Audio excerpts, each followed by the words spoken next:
kine, swinga yo ipi yako talaga, swinga baduya, ingeta kuyaku swinga kine, swinga yo. Hi everybody, welcome to the second episode of Bidi Bidi Podcast, a series produced by Bidi Bidi Media Lab, a collective of South Sudanese refugees that will be sharing with you their stories and discussing the main issues that our country has faced throughout its short history. The issues that we as refugees have been facing back in our country during our migration and here in Uganda as well. The Bidi Bidi Media Lab was created with the support of Arts Everywhere, a platform for artistic experimentation and non-fiction that you can visit online at artseverywhere.ca, where you can follow the publications of our Media Lab. Bidi Bidi Media Lab also counts with the coordination of GNCST, a multimedia production studio coordinated by the Handaran journalist Haman Andino. Let me introduce myself properly. My name is Richard Akim. I'm a South Sudanese filmmaker living in Zone 2 of Bidi Bidi Settlement, one of the largest refugee camps in the world with a population of approximately 270,000 people from South Sudan and other parts of Africa. I was born in this settlement in 1993. I will be your host for this podcast, and we will listen to the people who have suffered the effect of the violent conflicts in our country and the problem of the journey that brought us here. We will try to share with you a small part of the day-to-day life here in the camp. So for the first time, we can actually start discussing and finding solutions for those problems by ourselves and let the international community help. Thanks for listening, and let's start talking about this big place we now call home. Iwowoki kutuanaga metakukonye nene na yanidenda kuilo wowoki iwowoki kutuanaga metakukonye nene na yanidenda swinga baduya.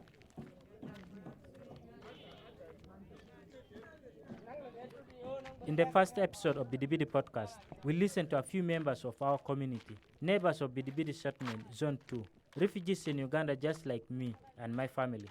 We talked briefly about what they believe are the causes of the long-lasting conflicts that we, the South Sudanese, have suffered in the past 2 decades.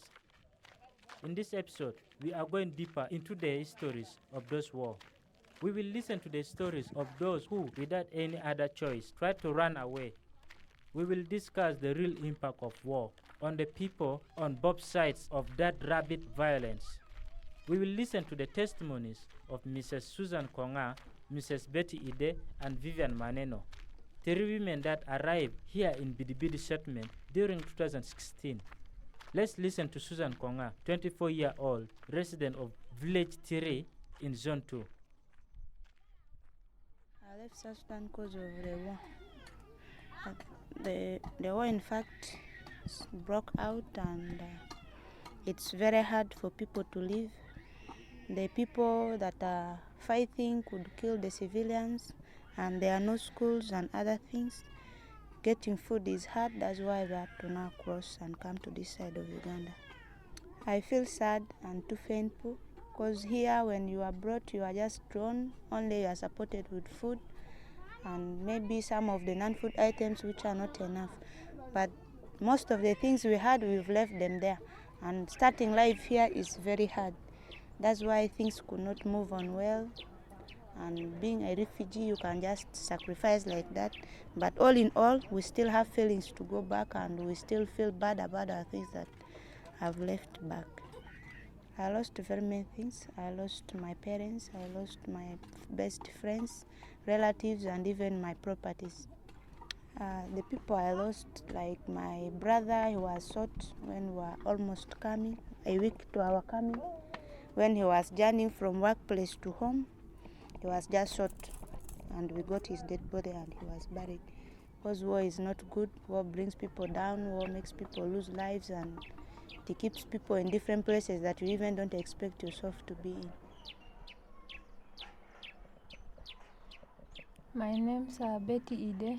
I'm 38 years old. I belong to Kakwa tribe, by tribe.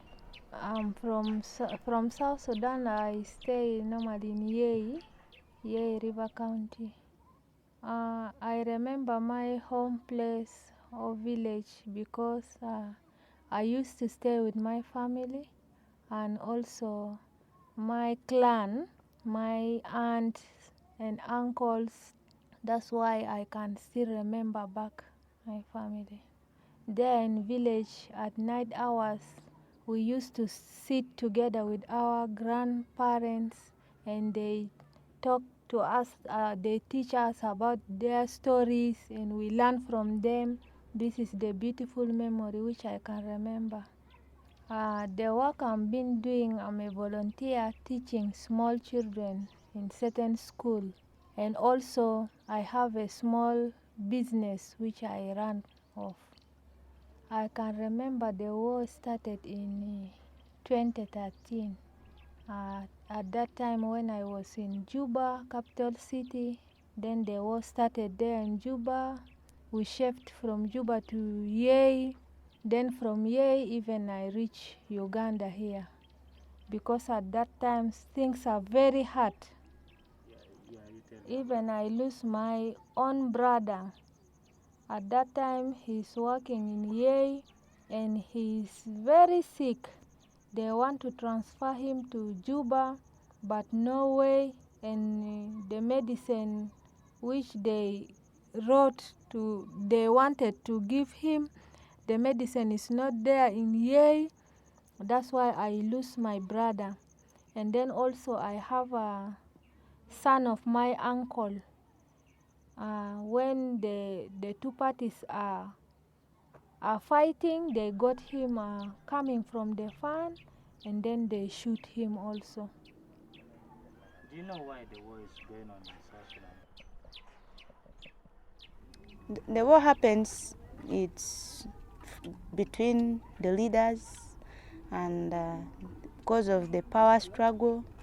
That's why war is happening. Everyone wants to take over the chair and be the president. And secondly, people has no love for themselves. They just feel everything I do should be for myself. That's why the war is just happening and no one cares about the other. People kill themselves not knowing they are also human beings. So because of no love, no one cares for one another. According to my understanding, the war is about between two tribes. The war is about tribalism between Dinka and Nuer. Up to today, the worst part which I've been thinking, the war is still going and we lose many relatives of ours. We found some of our brothers, they've been killed, the bodies are down. By who we don't know, because we reach that place. We listen from people who are around there that the place have been attacked. I remember because at that time no schools, even hospitals, no people who are giving service in health centers. And then to get something for your children to eat, it is difficult.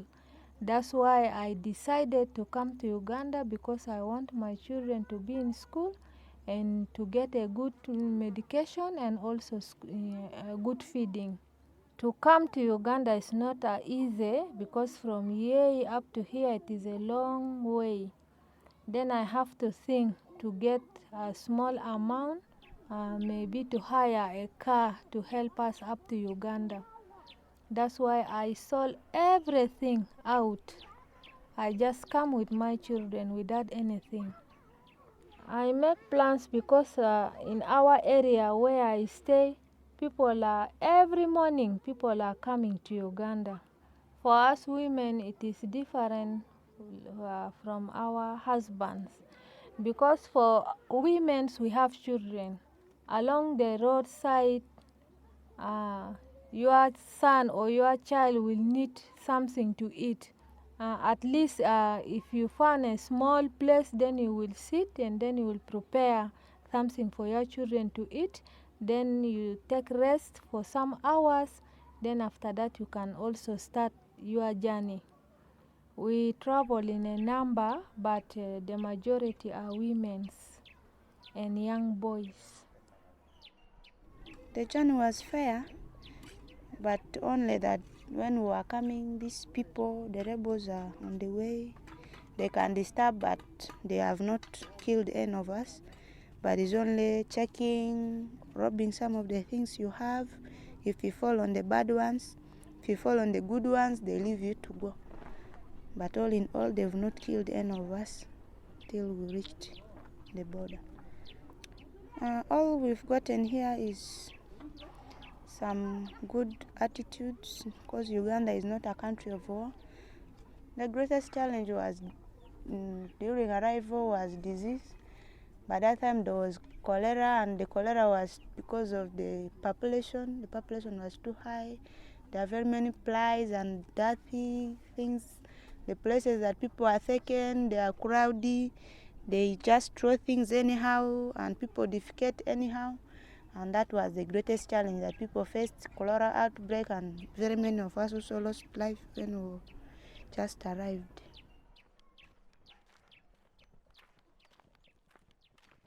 The stories of migration for all of us in this settlement are very similar. We all ran away due to the fear that grows in your heart in times of war and all the other issues that come along with it. But for women, the situation most of the time ends up being worse due to gender violence. For me, the migration process was a two-way road. First, as a child, me and my parents walked back for days towards the country where they had their own life back in the day, a place I did not know. South Sudan did not even exist. Through the bush we walked.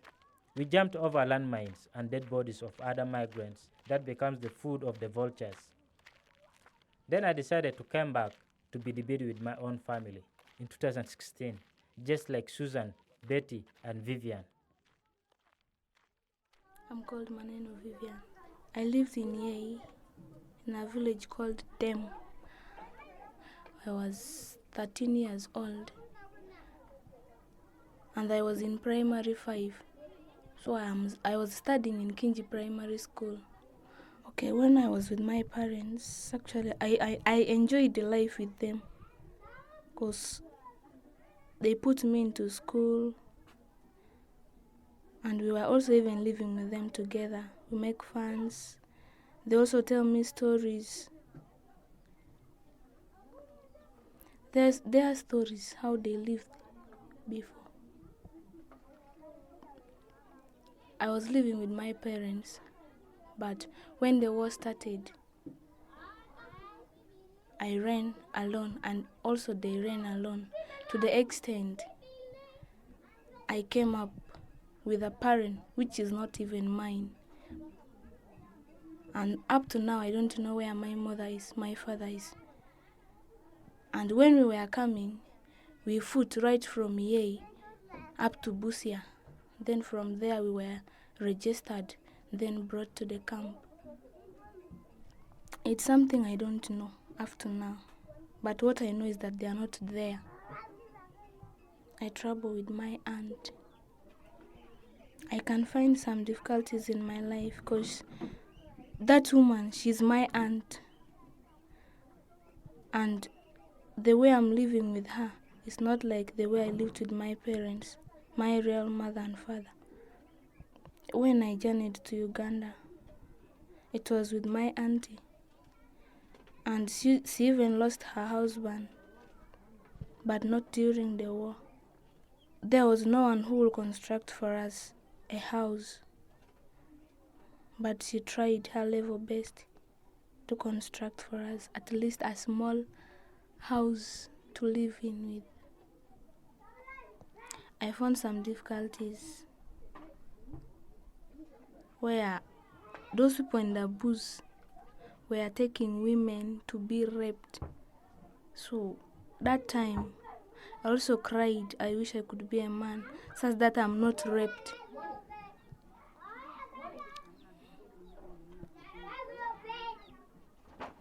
I'm saying to compare Bidi Bidi with South Sudan, for me South Sudan is better.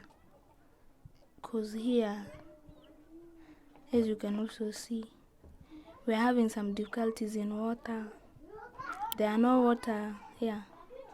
There is no water. And even the treatment that they are having is also not all that fine. You find yourself going to the health center. Maybe You will explain to the doctors you have headache, you have stomach pain. They will just say, they will just give you Panadol. Sometimes they will test. Now they will say there is no malaria. They will just give Panadol, ibuprofen like that. And if you go to the clinic, you'll find that if you're tested malaria, it will be fine out that you're suffering from malaria. And the money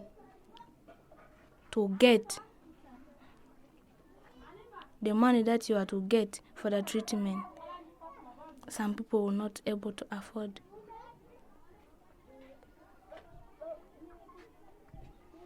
I've lost the good life that I used to be in South Sudan, my parents and even my education. Because here in Uganda, as we refugees, the kind of the education that we are having is not like the one we were in South Sudan. When I hear the word war, I'll start to memorize how people were killed in our village, how guns were shot when we were in the class, running from the school home, and how the people were distracting the community. When we journeyed to Uganda, when we were coming to Uganda, because we food, and I saw just dead bodies lying on the way. That's what I saw, and some sounds of even guns. The magnitude of destruction produced by the war between the troops of South Sudan's government and the rebels in opposition has populated this area and created Bidi Bidi Settlement in a matter of year or so. An even bigger follow-up to many years of tribal war, a more deadly political war. Thousands, millions of people walked towards Uganda's border every day. A sea of humans in emotion, escaping the madness and bloodshed. On our arrival, we all waited in infinite lines, a place to start somehow, a new life. Unlike Bidi Bidi, a few other smaller refugee settlements were created, scattered over Uganda's territory. We are the ones that decide not to participate in the horror of a war that's not ours. And there are those that choose to fight for whatever reason. They join the rebels or South Sudan's army. They join whoever makes the most attractive promises for a better future. I left South Sudan because of war. I was 24 years old. I was mobilized by my friends that let me join the rebel. After then I'll be given ranks. Even one of my friends, he came, brought some bullets with the gun that my friend, you see, when you join us, you will see we are going to use this. That time, I don't think that even joining rebel is a good idea. It's a bad idea. That time then I went. Because it was someone who mobilized me to join them, because I don't know. NASA also, they are planning to overtake the government of South Sudan. Do you think it's possible for them to overthrow the government? According to me, yeah, they will. That time, they just tell me that, my friend, now we have more bullets. We are going to overthrow the government of South Sudan, like the government of Salva Kiir. Okay. And do you think NASA is necessary for South Sudan? NASA, National Salvation Movement. That one is not a government. It's also a rebel. Rebel, yeah.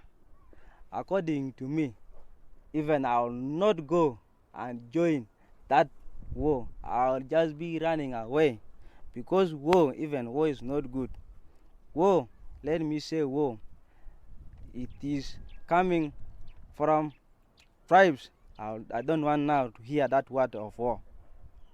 The reason why I can regret, because what I did there in the bush, I killed 3 people. Tomorrow, who is going to help me? Riek Machar and Salva Kiir, they were just tribes. Because the rebel leader, it is our Equatorian. So, you think they are going to do something? They will do.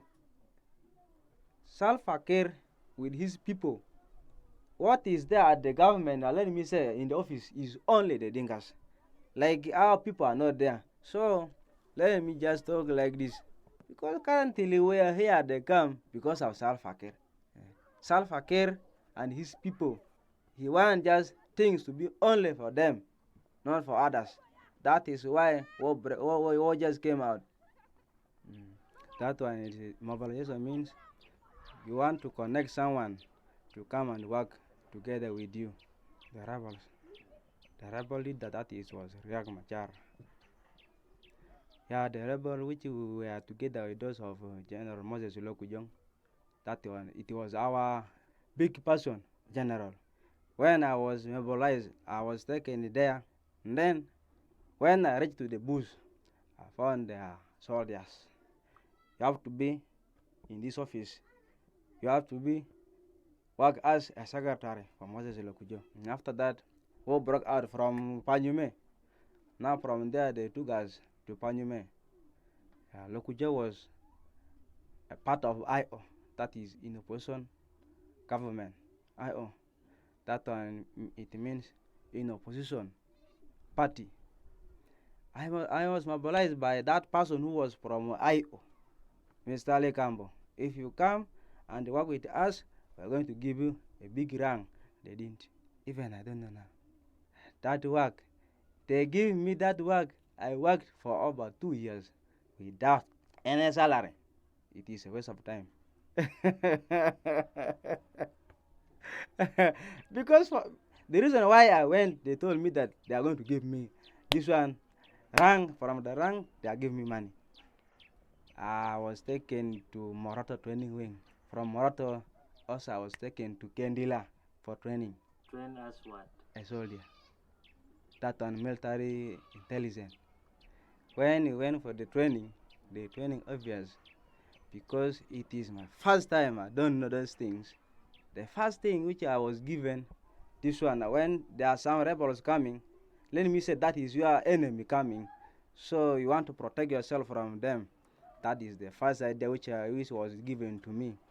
When the enemies are within, so you want to go away from here. So that one is like for us, who are just military intelligence, you want to go and know where are these people exactly. So you want to know where are the guns which they deployed. You want to see them exactly where are the places. Also they just train us this, how to just to go and just see those things. The enemies are here. Now they also kill one of your friend. So you want to take that person or that dead body immediately. You just come. If the others are away from you, you just come, you just put that on at your back, so you carry him. Days you can know that today, like today is Sunday, or today is Wednesday, you will not know, or today is day 20, this you will not know. Just only you know that fighting is there, only that is what you will just know. Because there you don't know anything. Like when we were there in the bush, no food. So from there, the other person, the big one, if they came, if the food is there for them, they eat alone. So for us who are just down here, we don't have anything to eat. We don't have money. From there, definitely, we go and rob. At times we ask, some will give us, but some will not give us. So definitely, just we go and beat them. If not, just shooting them. We kill them. Now, I have this question in mind. Do you people, what if now you kill everyone in the community? How are you people going to get the food again? That one there, because for us soldiers, we just think things which are there for today, we don't know tomorrow. I killed 3 of them. Three people, yeah. The first person which I killed, when they will break out from Panyume, that one, it is now my enemy. I saw him coming also. So I will not leave that one to come and kill me. Definitely I kill him out. That is the first person. So the other one, we came because that time I was hungry, no food. So some of our friends, they say, let's go and look for food. So we found someone was just hidden inside the cassava suckers. So from there, that man was having a gun. So that one is now my enemy also. I also just released the bullet. So and then the other one, that one was now a woman. Because we were hungry, we went and looked for food. bush there. Let me say like this. Every day, no resting, just you are just with your gun. So from there you go for robbing because there are no food, no money. So people just go, they will rob people. If you got people with just food, then you rob them. But according to me, that is not good. Obvious, killing is there. Killing is there because you see, for us as rebels, if you don't have something, you will kill because you want to eat. Of course, I kill 3 of them because I don't have something to eat, so I want to eat. Are they not giving you food? Others are giving, but others for them they don't give. The refugees, what they face here, one, that time there were no schools. Now these health centers, the medicines even, that time there were few. Now also water was shortage there. No jobs, no money. To be refugee even is not good. That word refugee is not good. When you come here, things here are not good. No water, no food, no schools, no health centers. Now, I will not go back. The reason is like this. Why I will not go back? Because there, in the bush, we are killing people. So those people, so if I be killing them, who is going to help me in the future? Like currently, I have the son. This son, it is not mine. This son is for the government. So if I kill those people, who is going to help my son? The fear is like this. Now currently, I have a wife, I have my son. So if they come and just take me back, who is going just to look after them? This is what I'm fearing to go back. What I left behind even, that one is paining me because I left everything behind. Like that time I was a student. So from there, we were chased from the class. Now from there I came out. My clothing are there, my papers are there. That time I left all of my house. I didn't brought anything from my house because of the war. The reason why I decided to leave the rebel is because you see, what we did, even it is not helping the society. I left that work. Then did they look for you? Or Hey, they are just looking for me thoroughly. They are looking for me what? thoroughly. To kill you or? They let me go back and join them. Well, this is the end of this episode of this series. Thank you very much for listening to the Bidi Bidi podcast. We really appreciate your attention and the desire to understand the problems of Africa by listening to one person at the time. If you like this type of stories and you are interested in knowing more about what's going on here in Uganda, in South Sudan, and other places of the continent, please make sure to follow us on Facebook at Bidi Bidi Media Lab and in artseverywhere.ca. My name is Richard Akim, and until the next episode, goodbye.